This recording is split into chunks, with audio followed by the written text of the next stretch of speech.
Hi, and welcome back to ENTP Life. We're back at 14 Brown Street for the final walkthrough of the property. This property, as you remember, we picked up for $27,000, spent about $60,000 renovating it, and we're just getting it ready for the final town inspection. Okay, so I'm going to walk you on through, show you what it looks like on the inside, and follow up with the total numbers on this deal. I hope you guys are ready. Let's go. So looking at it from the outside, we have the front deck all painted up. Replaced the the siding in the front as well as the aluminum facing. Now if you remember, this was all brick before and looked a mess, so I just painted it, got it cleaned up. It was like a blue foundation, painted it white just to give it some contrast. The front steps, which were falling apart, redone, painted gray or a bluish gray to match. And then I'm gonna walk on inside. So staircase is done, carpeted it up. All the floors had been done. Unfortunately, we broke our window here like idiots, so that's the last thing that I have to get fixed. But this is the living room here. Walk on through to the dining room.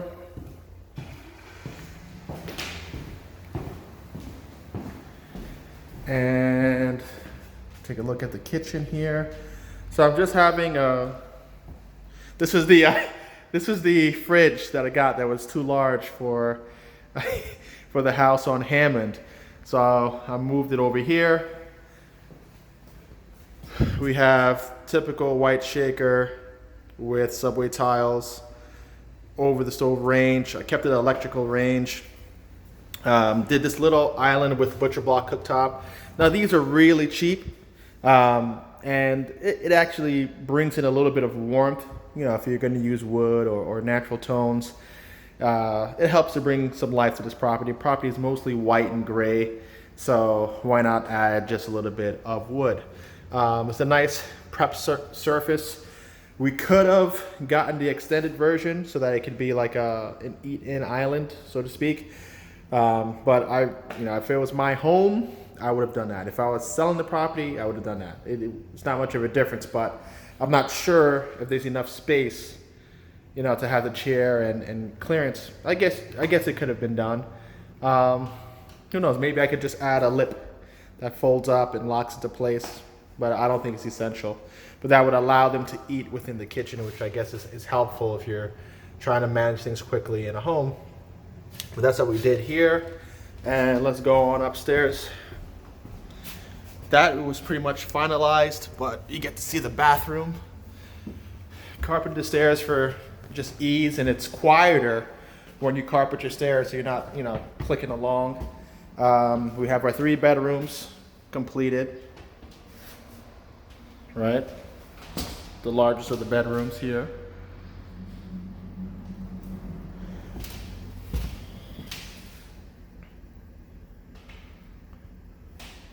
So you get a sense of what that looks like. And here's our bathroom, all done. So we added this window. It brings in some more natural light. There wasn't a window in this bathroom originally. Simple Glacier Bay Home Depot vanity and a standard mirror. This is not even a vanity mirror. Simple light. Subway tile bathroom. It's not a bad looking house.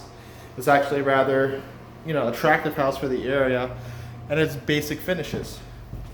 Now it's time to take you on to the basement.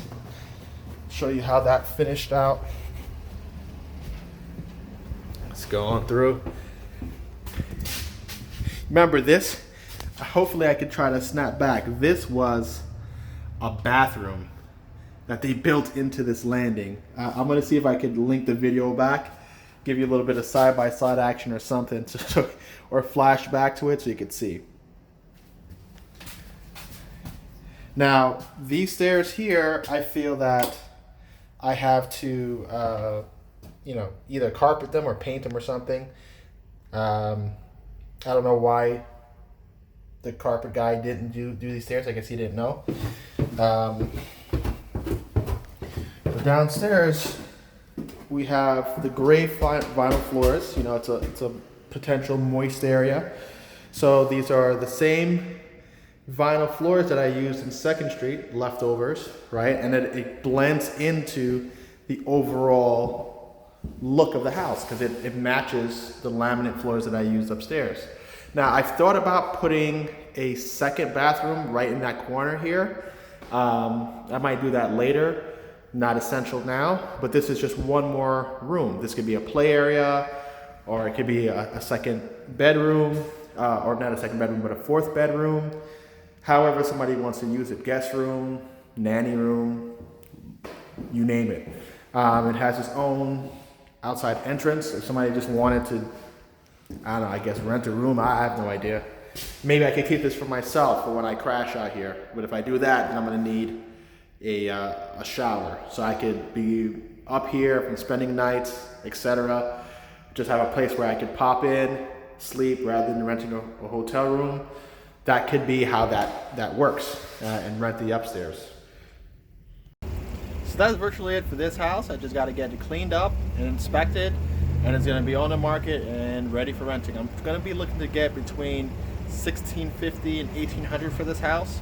We'll see where it comes in at. I'll be happy to take the $1,650. I don't think it would be that big of a deal. Now we're going to go on over to the desktop to go over the real interesting stuff. Actually, like, I know it tends to be boring and not as fascinating as the before and after, but you really need to know your numbers. You really need to understand what makes a good deal a good deal. So we're going to go over to my spreadsheet, and I'm going to go over the numbers and give you my forecast as to where we think we're going to come in appraisal wise, and if this is going to be one of those properties that we got for free. Alrighty, so to go over the details on this deal and review the numbers and see how good this deal actually was, it's time to look at the overall picture. So on the buy side, my total buy side expenses were $28,303.79. That was my security deposit plus certified check fee, all the title fees and buy side attorney fees, and the overall balance for the purchase. I did receive a few credits, I guess, that were given by the auction. So I ended up paying a little less than what I should have. So it probably came out to around $22,000 for the purchase after you take a look at those fees.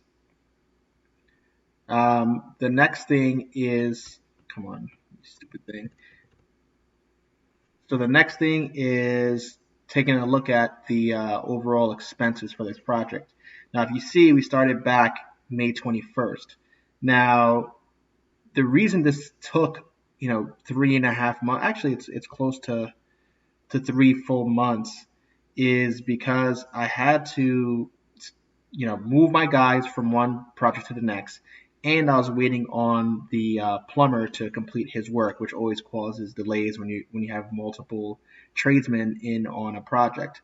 It's always a cluster mess when you're dealing with different contractors, because each of them doesn't want to do the other guy's work, or they feel that somebody else should have done something a certain way, and they end up just stalling on each other and creating a mess. And they're never really well organized or on time. So once you have multiple tradesmen in, expect some inherent delays. So that took us a little further than we liked. I believe I could have finished this project in 6 weeks if I didn't have to sub out any work.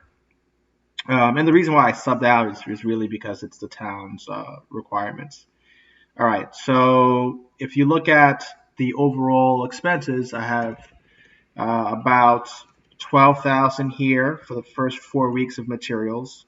Kitchen cabinets and countertops around me $2,400. The exteriors for the deck and for some of the siding improvements came out to a total of $4,500. Had to pay $300 for the cabinet delivery. Appliances another $1,900. The first few labor payments were between $4,500 for the week and $6,000, depending on how many guys I had working. This is like a 4-man crew. This is about a 5 to 6 man crew, depending on how many laborers were there, and so on. And actually, I think this payment covered more than a week. It might have been like a week and a day. Um, so when we're looking at our labor expenses for the carpenter and kind of more or less a general contractor on this deal, we've got 11.5, 17.5, 22.5, 27,000 in labor for the carpenter, and that's putting in the floors, doing the finish work for the bathrooms, doing all the demo work, mounting the cabinets, and the bulk of the work that was done. Property maintenance is just to keep the lawn mowed. The countertop, which I thought was included in 2,400, actually was $800, so that was a separate charge. The total plumbing fees came out to 16,000. And in this project, the thing that killed me is that someone stole the water meter and broke the water line in the foundation. So a whole new water line had to be run from the house to the main on the street level. And since the water line was overlaying the gas line, the plumber also decided to rerun the gas and the main sewer. So all of the mains got reran from the curb line in, and that really drove the price. The rest of the plumbing is just the gas lines for the water heater and the roughing and attachment of the fixtures in the bathroom and the upstairs area and the kitchen. So I had to have a contractor come in and do some final kind of touch-ups. I was painting the foundation, placement of a few things, cleanup of a few things, handling the carpet for the stairs, and a couple odds and ends that had to be taken care of, junk removal, just the final things that are like kind of punch list items. And I had my other crew working somewhere else, so it just made sense to have one of my other guys just kind of finish it out. And the total charge for the carpet as well as the final odds and ends comes out to 2866 and some change. The final cleanup, which is like the cleanup before the agents takes pictures to post the house online, was $225. That's mopping the floors, cleaning the windows, cleaning some junk out the boiler room. Final materials, that was just some extra flooring that had to be bought, as well as some tiles, the subway tiles for the bathroom, the vanity for the bathroom, and the light fixtures. So in total, and the color coding means that I need to get some more information, or like this is like $2,200 and change, or I have to add in the date that the transaction was made. So this means that all of the information hasn't been captured fully. So the total for the renovations portion was $72,531. There is no debt service on this property because this was an all cash deal.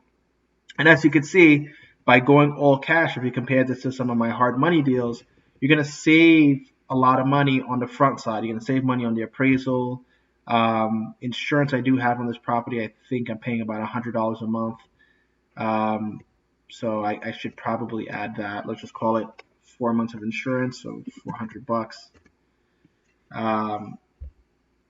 And what else was there? The title bill is incorporated here. So these are just repetitive items that I should clear, just for the sake of not showing the same bills twice. Prepaid taxes were in the title bill, so that can be cleared. And let's take a look over at the snapshot of the project. Okay, there was no purchase side fees that I would attribute to borrowing money, no escrow reserves that were borrowed from hard money, no debt service. Right, so these items are all zeros. Now the construction cost, which is just transposed from below, is $72,531.83. The acquisition totals captured right from here are 28,300. What? Okay, that's not copied. Hold on a second. Let me just copy that so it's the same information. Okay, so it's 28,703.79. The total cost is $101,235.62. Now, based on the appraisal that I got on 44 Hammond, which you've seen earlier, that property appraised for $170,000.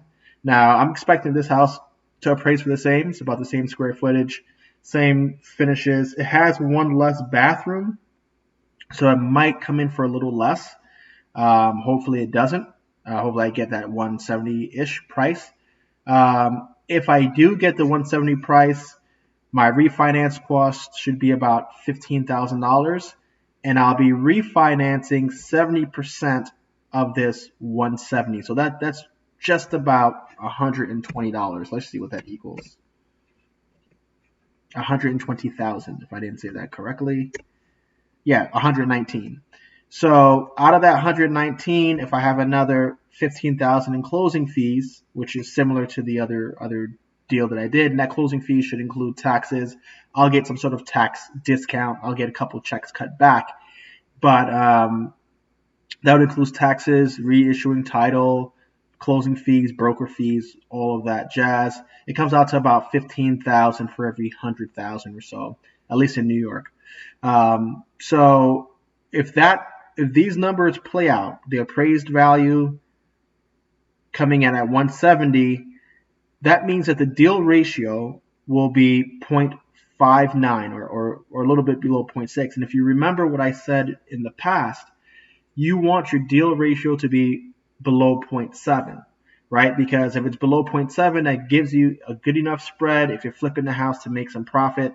And if it's below 0.7, when you're doing this cash out refinance at 0.7, you know that, hey, you're going to get minimal money trapped. You're probably going to just get your closing fees trapped. You'll get all of your origination, all your costs back, but you're going to lose some money in fees if it's at 0.7. The fact that this is at 0.59 means it was a really good deal, a really good purchase.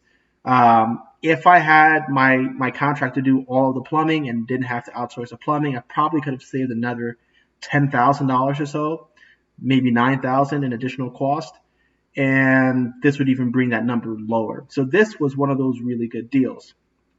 Now, my net profit, so to speak, is going to be $2,700. This is how much money I'll be cashing out in this transaction once I complete it, right? So I'm going to get all of my initial investment in and then some money back, right? So when you look at the cash on cash return, this number is not quite accurate because it's assuming that the cash on cash return is on this just acquisition price if it was a loan, but the net profit will be $2,700.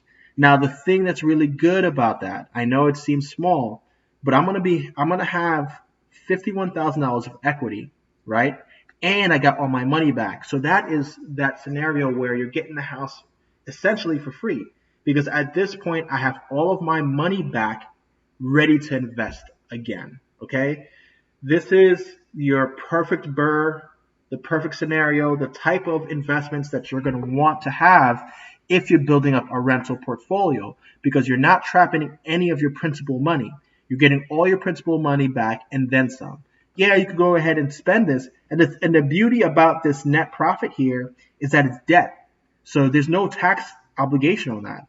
In fact, it helps to reduce your overall taxable income because you're going to be paying or getting a deduction for the interest on that debt. So keep that in mind. These are the type of deals that you want to target. I know a lot of people, when you're first starting out, you're looking at properties and you're saying, oh, okay, I got $30,000 of equity when it's all said and done. And that might be on like a 90 to 95% deal ratio. After you get going on a refinance, after you get going on if you sell that, you're going to get crushed, right? You're going to lose 5 to 6% automatically in the agent's fees, plus all the other sales side fees, the recording transfer fees, all that crap. So that's pretty much the skinny on 14 Brown. I don't have my other camera on, so this is how it's going to end. But I hope this gave you some insight into how you should be looking at your deals. Okay. This is how you should be organizing yourself, how you should be following up on how much things cost you, so that you can really see, are you making money? Are you losing money? Where could you have been a little more conservative? Where could you have squeezed a few more dollars? And once you start comparing your cash deals to your hard money deals, you'll get to see that, hey, you know what? When you're going with hard money, the deal's going to have to be even sweeter. Okay. So I didn't use hard money on this deal mainly because I was, I knew that if I did, it would blow me out of the water. Plus, the loan amount would have been too small. And I had the cash on hand to do this all cash, and I knew I'd be able to get in and out. I should have this refinanced by the end of next week. So in all, I would have been in this deal for 4 months and saved maybe $15,000 or so in additional fees that hard money would have cost me. Okay, in my origination, my appraisal, and all that, $10,000 to $15,000 easily was saved. Since I knew that I was going to be cashing out for almost even, it's important, especially on these lower price properties, to maybe just do them as cash deals, especially if I know if I'm getting in and out of them rather quickly. Now, I hope you've enjoyed this video. I hope you've learned something. If you have any questions at all, please feel free to reach out. Leave your comments in the comment section below. If you made it this far, that means you learned something. Don't forget to hit that like button, and don't forget to share this with your friends, because if you share, I guarantee you people in your life are going to come forward and want to help you with this. Thank you again for joining me at ENTP Life. Carl, out of here.